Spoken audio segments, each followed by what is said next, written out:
साल 2001 की ठंडी रात। बिहार के मानसी जंक्शन का रेलवे स्टेशन शांत और सुनसान था। स्टेशन की पुरानी ईंटों से सजी दीवारें और जंग लगी पटरियां किसी प्राचीन रहस्य को छिपाए हुए थीं।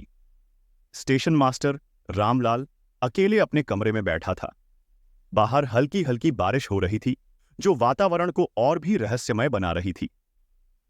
हर रात की तरह रामलाल को उस रात भी रात की आखिरी ट्रेन का इंतजार था, लेकिन उसे नहीं पता था कि इस रात की ट्रेन उसके जीवन को हमेशा के लिए बदलने वाली है।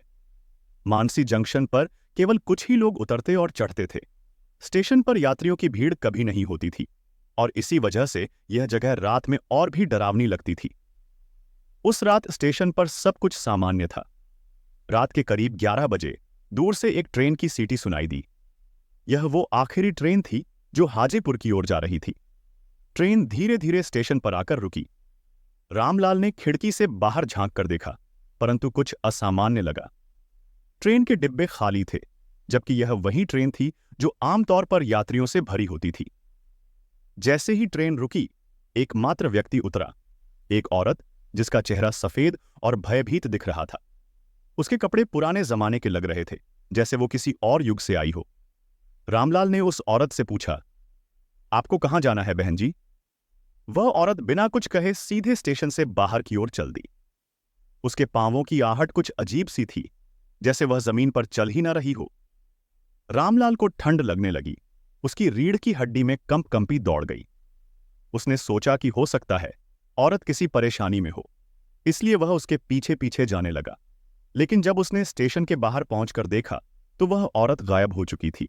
न कोई साया, न कोई निशान। रामलाल वापस अपने कमरे में लौट आया, लेकिन उसका मन अभी भी अशांत था। वह पूरी रात उस औरत के बारे में सोचता रहा। अगले दिन उसने अपने सहकर्मी रमेश से इस बारे में बात की। रमेश ने उसकी बात सुनकर गंभीर हो गए।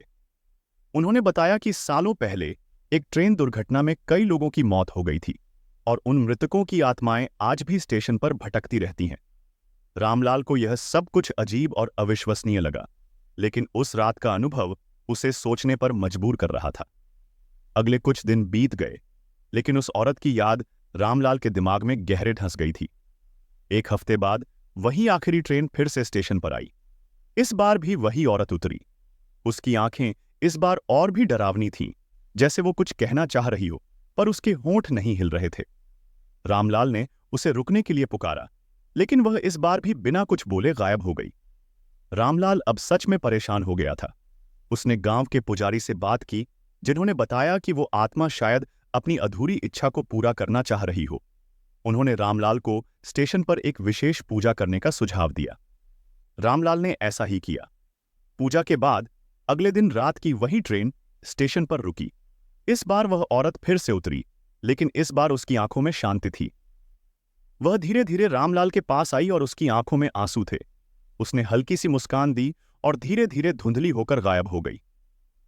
उस रात के बाद मानसी जंक्शन पर कभी भी ऐसी अजीब घटनाएं नहीं हुईं।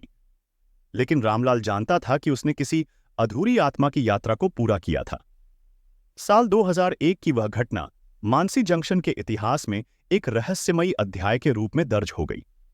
गांव के लोग इस घटना को सुनकर कांप उठते थे, लेकिन रामलाल के लिए यह एक आत्मा की मुक्ति की कहानी थी। उस रात के बाद से रामलाल ने अपने जीवन में शांति और सुकून पाया।